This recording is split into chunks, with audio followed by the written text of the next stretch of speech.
یه ویدیو احساسیه که واقعا ویدیو دیدم حلقه در چشمانم اشک زد. میخوام شما هم ببینی. برو.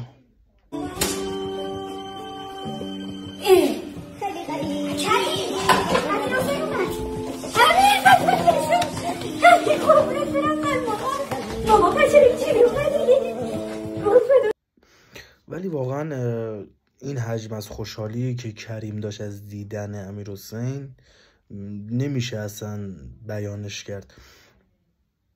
فکر کنم کریم داشت ارسی چیزی بالا میکشید. آخه اصلا اینجوری بود که یه از کجا پیدا شد. البته شاید هم تو شوک بود. آره زود قضاوت نکنم. بقیه شو ببینیم.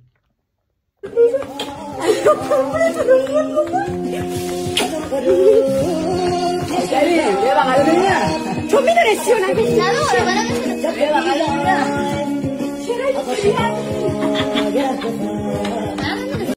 نه واقعا مطمئن شدم که مشکل از خود کریم بود. یه نقشه‌ای داشت، یه برنامه‌ای داشت. آخه حتی بازم این لحظه آخر امیرحسین دستشو گرفت کشید. یعنی اصلا میلی نداشت که خوشحال بشه بغلش کنه.